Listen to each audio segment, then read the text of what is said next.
Good morning, ladies and gentlemen, and welcome back to Mecha Ace Evil Run Through our last episode. Episode 9, A Desperate Attack. Codex Last Hope. Vedrian Wormhole Aperture, Vedria System. You exit the wormhole at full speed. Around you, the vanguard of the Codex attack advances with you. Combat armatures and warships amass together as a single body, charging boldly forward into enemy space.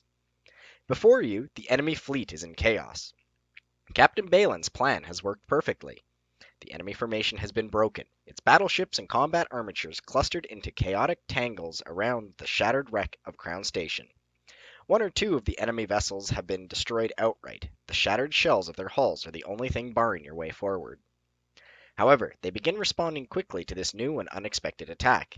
Even as you and your own allies charge deeper into the Vedrian system, the Imperial battle line begins to reform, and groups of enemy combat armatures coalesce into coherent units and begin to rush towards the Kodak fleet. Your eyes, however, fix themselves on the chaotic tangle, not on the chaotic tangle of the massive enemy force, but on the dark and sinister shape directly before you, larger than any warship, turning ponderously to face you as it slowly unfolds. Lightbearer. Within seconds, the Imperial combat armatures rush in to stem your advance. Imperial lances charge before the Kodak fleet from above and below, pouring fire into the warships behind you. A second force hurls themselves before you, perhaps hoping to slow you down or even stop your advance. Your comms come to life. Caliburn to fleet. Captain Balin's expression looks slightly more worried than usual. The enemy appear to be focusing their attacks on us. We are requesting fire support from any available fleet elements. With the distinctive shape of her hull and her lead position in the fleet's formation, the Caliburn is an obvious target. A quick glance towards your home carrier shows your home carrier under heavy attack. One of the Imperial machines darts forward, monosaber at the ready, dodging bright streams of fire from the Kodak warship's point defense guns. The Imperial weapon bites deep into the carrier's hull, and even as burst cannons fire blasts from... Oh my gosh. The Imperial weapons bite deep into the carrier's hull, even as a burst of cannon fire blasts the Imperial machine apart. Gouts of burning oxygen spew from the Kodak warship's freshly opened wound, even as the wreckage of the Imperial machine tumbles away into the wake of the fleet's continuing advance. Even with one enemy down, a dozen more Fantins and Valiers assail the Caliburn, weaving through her defiant fire, looking for an opening with which to strike a serious blow. The Caliburn herself is not holding up too well. Though her hasty repairs have made her spaceworthy, the unrepaired damage to her secondary systems and depleted crew means she is far from full fighting capacity. Several of her point defense guns remain ominously silent, and the ones that do fire are not enough to keep the enemy at bay for much longer. The most direct course would be to fall back with your own lance to defend the Caliburn. You have no doubt that you'd be able to see off your home carrier's attackers, but that would also mean weakening the vanguard of the Kodak fleet and risking the loss of your forward momentum. Alternatively, you could simply order a Sadie and the rest of your lance to fall back and defend the Caliburn while you and Hawkins continue moving forward. While it would mean you'd no longer have the support of your lancemates, it also mean that you could focus your own efforts on breaking through the enemy force in front of you. What do? I can't help the Caliburn. If it dies, it dies.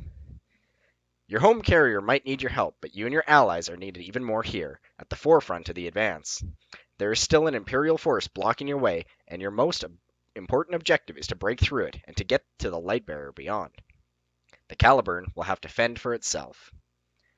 With you and the Lionheart at its head, the Kodak Mecha tear through the enemy blocking force like wet paper. The enemy open fire, and your own allies fire back.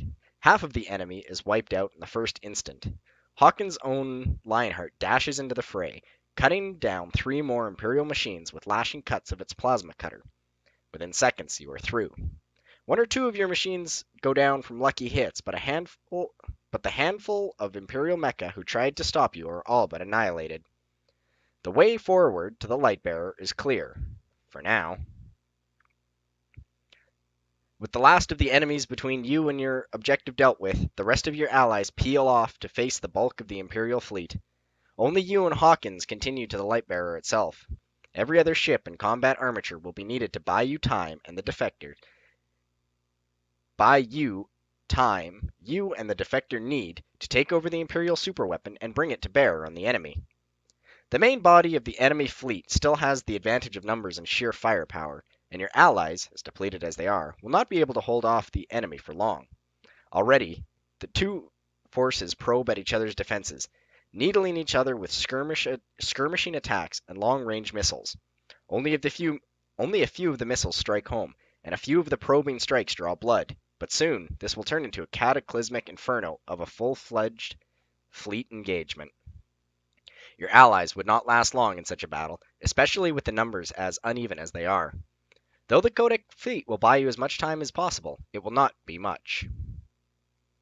Thankfully, the Imperial superweapon has no defensive systems of its own, and whatever defenders it might have had are destroyed in the first wave of rigged civilian ships, or are currently locked in battle with the Codex fleet. It only takes a few seconds for the two of you to approach Lightbearer itself. The Imperial weapon is no longer trying to open up its firing position. The second you managed to break through, the Lightbearer's controllers apparently decided to hedge their bets. Now, the enemy's superweapon is safely encased behind its massive slabs of armor. Your weapons cannot damage it, but neither can its powerful cannon turn itself upon you and the Codex fleet. You keep a wary eye out for any enemy mecha lucky enough or skilled enough to break through your own fleet's formation, as Hawkins moves in towards the inactive superweapon. Establishing comlink, the other pilot announces.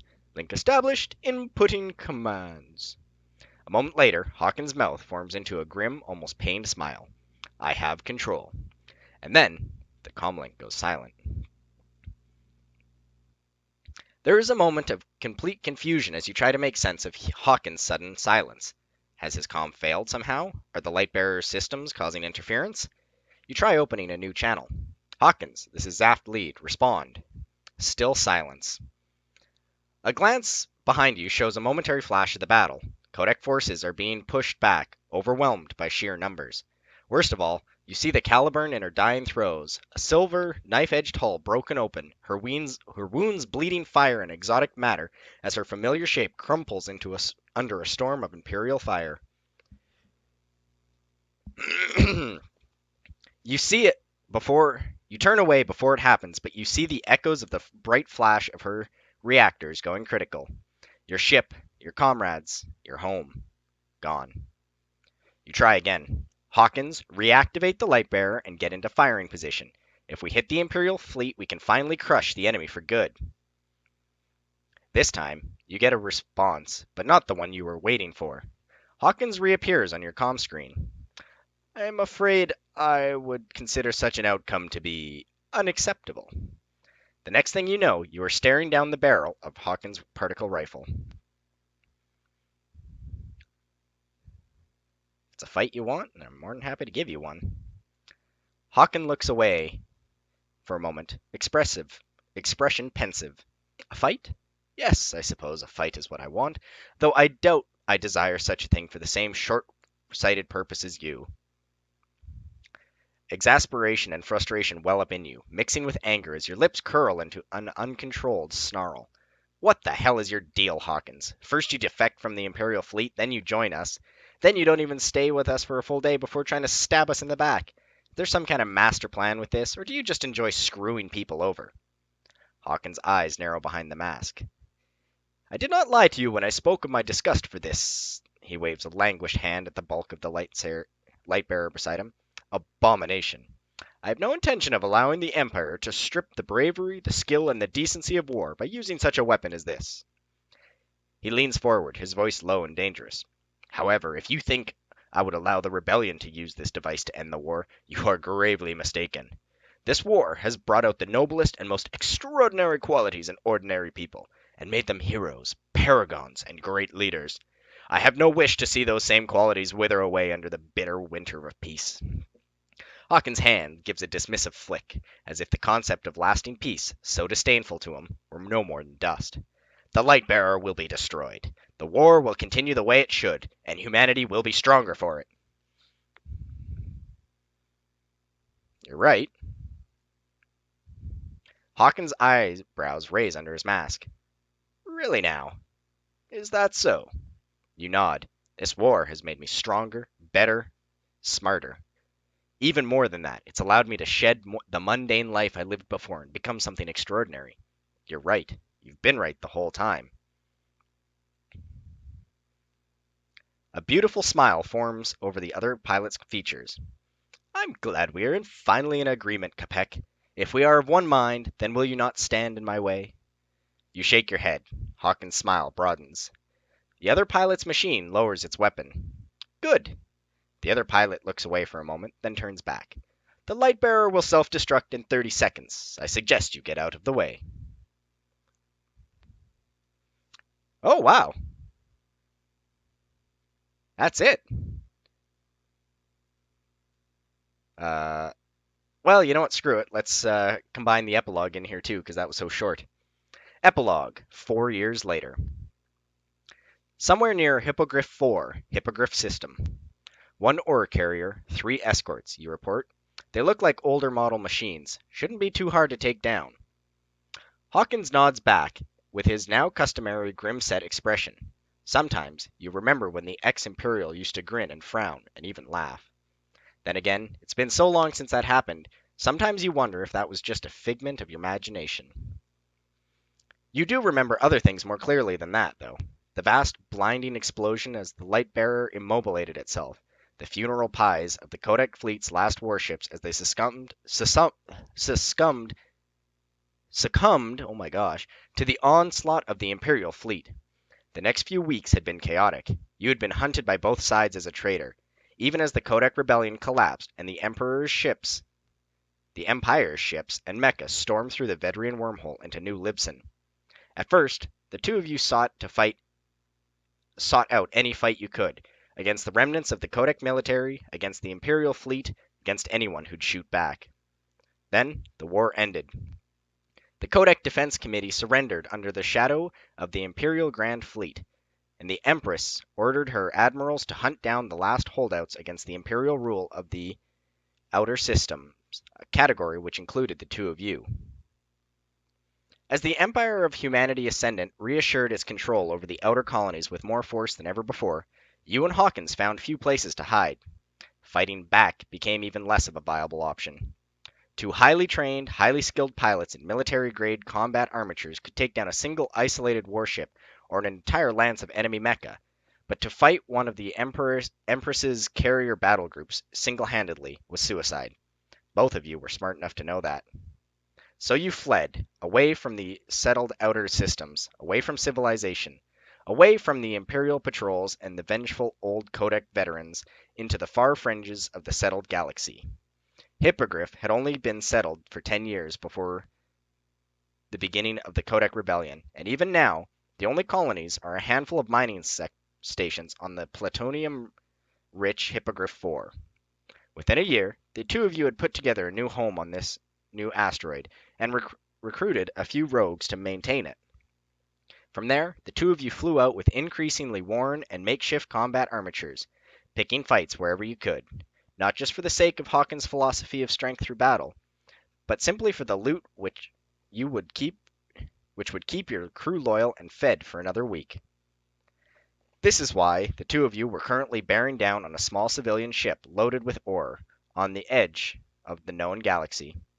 I'll take the lead machine, you take the other two, Hawkins orders, voice almost entirely flat. His eyes eerily focused behind his chipped and scratched mask. You're not sure if he ever takes it off these days. Got it, you reply, engaging. You move in for the kill, hoping that the Lionheart's battered veneers will hold up for another fight. The ore carrier's escorts are Reiters, battered and repainted, but still capable of a fight, as they show when they open fire on you approaching machines with their autocannons. You have no way of returning fire. Nobody this far from the core worlds has any idea how to manage particle weaponry. The Lion's Heart experimental ranged weapons didn't even last 3 months. All you have left is your plasma cutter. Thankfully, the escorts aren't particularly good shots. You weave through their fire easily. Still, they put up a desperate fight. A year ago, they would have only been one machine escorting a single cargo ship, if at all. Now, the escorts are getting stronger and better equipped, even as your own machines begin to break down. You manage to take the first machine before it can you can even wait. You manage to take down the first machine before it can even switch to its plasma cutter. One quick jab through the cockpit. The second is more prepared for you.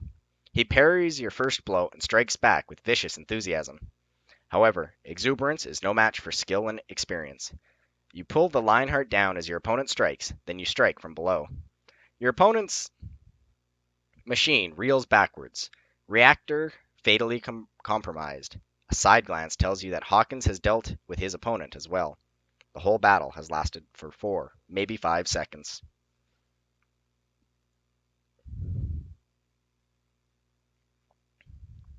The ore carrier surrenders without a fight. You begin unloading the ship's full cargo containers for transport back to your hideout. The work is mind-numbing, and the fact that you've resorted to petty piracy to survive certainly doesn't make it much better. The monotony of the work makes your mind wander. You wonder if things had been different if you'd decided to fight Hawkins instead of going with him that day 4 years ago. Would you have been able to confront and defeat him? Would you have done What would you have done with the Lightbearer under your control? You unload the last container and latch it on to the others. You bring your thoughts back to the here and now as you do a systems check. There's a new red spot on your status screen. Another one of those veneers has burned out in the fight for the ore carrier, another part of you which you have no chance of replacing. We're done here, Hawkins tells you without a trace of warmth. Take the cargo. Whatever friendliness the former Imperial officer might have harbored for anything is now long gone, drained by the constant effort of scraping for an existence from the edge of nowhere. You doubt you sound any different. With a silent nod, you take the cargo containers and attach them to the Lionheart.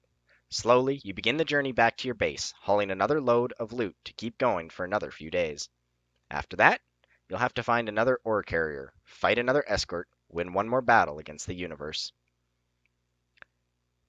When you joined Hawkins, he spoke of eternal struggle, an endless battle that will make you ever stronger. You don't feel much stronger right now.